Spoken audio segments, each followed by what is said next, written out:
ਅਸਲਾਮ ਅਲੈਕੁਮ ਦੋਸਤੋ, ਸੋਚ ਦੇ ਸਫ਼ਰ ਦੇ ਨਾਲ ਡਾਕਟਰ ਰਫੀਕ ਤੁਹਾਡੀ ਖਿਦਮਤ 'ਚ ਹਾਜ਼ਰ ਹੈ। ਤੇ ਦੋਸਤੋ, ਅੱਜ ਮੈਂ ਗੱਲ ਕਰਾਂਗਾ, ਅਗਰ ਤੁਸੀਂ ਇੰਗਜ਼ਾਇਟੀ ਦਾ ਸ਼ਿਕਾਰ ਜੇ ਔਰ ਦਵਾਈਆਂ ਖਾ ਰਹੇ ਜੇ ਤੇ ਇਹ ਵੀਡੀਓ ਤੁਹਾਡੇ ਵਾਸਤੇ, ਕਿਉਂਕਿ ਮੈਂ ਇਸ ਵੀਡੀਓ 'ਚ ਦੱਸਣ ਜਾ ਰਿਹਾ ਕਿ ਇੰਗਜ਼ਾਇਟੀ ਦਾ ਜਿਹੜਾ ਅਸਲ ਇਲਾਜ ਹੈ ਉਹ ਦਵਾਈਆਂ ਦੇ ਵਿੱਚ ਨਹੀਂ ਹੈ।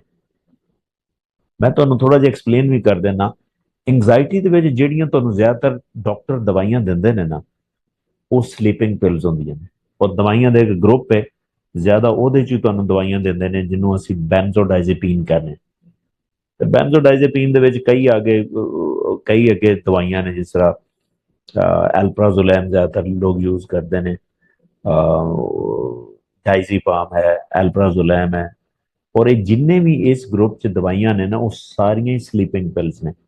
ਯਾਨੀ ਕਿ ਤੁਹਾਡੀ ਜਿਹੜੀ ਇੰਗਜ਼ਾਇਟੀ ਹੈ ਉਹ ਵਕਤੀ ਤੌਰ ਤੇ ਟਲ ਜਾਏਗੀ, ਵਕਤੀ ਤੌਰ ਤੇ ਠੀਕ ਹੋ ਜਾਓਗੇ, ਲੇਕਿਨ ਜਿਹੜਾ ਪਰਮਾਨੈਂਟ ਸੋਲੂਸ਼ਨ ਹੈ ਉਹ ਦਵਾਈਆਂ 'ਚ ਨਹੀਂ ਹੈ। ਔਰ ਦਵਾਈਆਂ ਦਾ ਇੱਕ ਹੋਰ ਵੀ ਨੁਕਸਾਨ ਹੁੰਦਾ ਹੈ ਕਿ ਅਗਰ ਤੁਸੀਂ ਜ਼ਿਆਦਾ ਦਵਾਈਆਂ ਖਾਣ ਲੱਗ ਜਾਂਦੇ ਜੇ ਤੇ ਇਹ ਦਵਾਈਆਂ ਐਡਿਕਸ਼ਨ ਵੀ ਕਾਜ਼ ਕਰਦੀਆਂ ਨੇ। ਯਾਨੀ ਕਿ ਇੱਕ ਟਾਈਮ ਇਹ ਆਉਂਦਾ ਕਿ ਜਿੱਥੇ ਤੁਸੀਂ ਅੱਧੀ ਗੋਲੀ ਲੈ ਰਹੇ ਜੇ, ਕੁਝ ਅਰਸੇ ਬਾਅਦ ਤੁਹਾਨੂੰ ਪੂਰੀ ਗੋਲੀ ਲੈਣ ਨਾਲ ਵੀ ਉਹਨਾਂ ਸਕੂਨ ਨਹੀਂ ਆਣਾ। ਇਸ ਤਰ੍ਹਾਂ ਡੋਜ਼ ਤੁਸੀਂ ਵਧਾਉਂਦੇ ਜਾਓਗੇ ਔਰ ਤੁਹਾਡੇ ਜ਼ਿਹਨ ਵਾਸਤੇ ਵੀ ਠੀਕ ਨਹੀਂ, ਉਹਦੇ ਸਾਈਡ ਇਫੈਕਟ ਵੀ ਨੇ, ਉਹਦੇ ਲਰਨਿੰਗ ਮੈਮਰੀ ਤੇ ਅਸਰ ਵੀ ਆਉਂਦਾ। ਲਿਹਾਜ਼ਾ ਜਿਹੜਾ ਬਿਹਤਰੀਨ ਸੋਲੂਸ਼ਨ ਹੈ ਉਹ ਇਹ ਹੈ ਇੰਗਜ਼ਾਇਟੀ ਦਾ। ਹਾਂ, ਵਕਤੀ ਤੌਰ ਤੇ ਥੋੜੀ ਜਿਹੀ ਦਵਾਈ ਤੁਸੀਂ ਇੰਗਜ਼ਾਇਟੀ ਵਾਸਤੇ ਲੈ ਸਕਦੇ ਜੇ, ਕਿਉਂਕਿ ਅਗਰ ਇੰਗਜ਼ਾਇਟੀ ਦਾ ਲੈਵਲ ਬਹੁਤ ਜ਼ਿਆਦਾ ਹੈ, ਮੈਂ ਬਿਲਕੁਲ ਮਨਾ ਨਹੀਂ ਕਰ ਰਿਹਾ, ਲੇਕਿਨ ਇਹ ਆਖਰੀ ਹੱਲ ਨਹੀਂ ਹੈ ਜੇ। ਆਖਰੀ ਹੱਲ ਤੁਹਾਨੂੰ ਸਿਰਫ ਸੋਚ ਬਦਲਣੀ ਹੈ, ਕਿਉਂਕਿ ਇੰਗਜ਼ਾਇਟੀ ਦੀ ਜਿਹੜੀ ਰੂਟ ਕਾਜ਼ ਹੈ ਨਾ, ਤੁਹਾਡੀ ਸੋਚ ਹੈ, ਜਿਹੜੀ ਤੁਸੀਂ ਫਿਊਚਰ ਦੇ ਵਿੱਚ ਸੋਚਦੇ ਜੇ। ਯਾਨੀ ਕਿ ਇੰਗਜ਼ਾਇਟੀ ਜਿਹੜੀ ਬੇਸਿਕਲੀ ਫਿਊਚਰ ਦੀ ਵਜ੍ਹਾ ਤੋਂ, ਫਿਊਚਰ ਦੇ ਡਰ ਦੀ ਵਜ੍ਹਾ ਤੋਂ ਤੁਹਾਨੂੰ ਇੰਗਜ਼ਾਇਟੀ ਹੁੰਦੀ।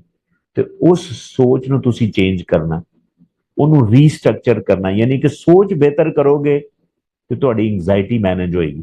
ਔਰ ਇਹਦੇ ਵਾਸਤੇ ਜਿਹੜੀ ਬਿਹਤਰੀਨ ਜਿਹੜੀ ਚੀਜ਼ ਹੈ ਨਾ, ਸਾਈਕੋਲੋਜੀ ਦੇ ਵਿੱਚ ਉਹਨੂੰ ਅਸੀਂ ਸੀਬੀਟੀ ਕਹਿੰਦੇ ਹਾਂ। ਯਾਨੀ ਕਿ ਸੀਬੀਟੀ ਇੱਕ ਐਸਾ ਇੰਟਰਵੈਂਸ਼ਨ ਹੈ, ਯਾਨੀ ਕਿ ਥਾਟ ਚੇਂਜ ਕਰਨ ਦਾ, ਸੋਚ ਚੇਂਜ ਕਰਨ ਦਾ ਇੱਕ ਐਸਾ ਤਰੀਕਾ ਹੈ ਜਿਹਦੀ ਵਜ੍ਹਾ ਤੋਂ ਤੁਹਾਡੀ ਨੈਗੇਟਿਵ ਸੋਚ ਹੈ ਉਹ ਪੋਜ਼ਿਟਿਵ 'ਚ ਚੇਂਜ ਹੋ ਜਾਏਗੀ ਔਰ ਤੁਹਾਡੀ ਇੰਗਜ਼ਾਇਟੀ ਵੀ ਮੈਨੇਜ ਹੋ ਜਾਏਗੀ।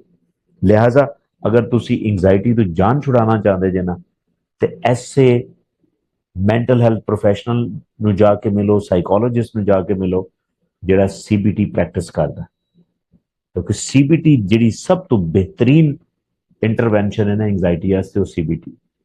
ਆਈ ਹੋਪ ਕਿ ਤੁਹਾਨੂੰ ਕਨਸੈਪਟ ਸਮਝ ਵਿੱਚ ਆਇਆ ਹੋਏਗਾ, ਲੇਕਿਨ ਫਿਰ ਵੀ ਅਗਰ ਤੁਹਾਡਾ ਕੋਈ ਕੁਐਸਚਨ ਹੈ ਤਾਂ ਕਮੈਂਟ ਸੈਕਸ਼ਨ ਜ਼ਰੂਰ ਦੱਸੋ। ਇਨਸ਼ਾਅੱਲਾ मैं ਉਹਦਾ ਜਵਾਬ ਵੀ ਦਿਆਂਗਾ, ਹੋ ਸਕੇ ਤੇ ਵੀਡੀਓ ਵੀ ਬਣਾ ਦਿਆਂਗਾ। ਜਜ਼ਾਕ ਅੱਲਾਹ।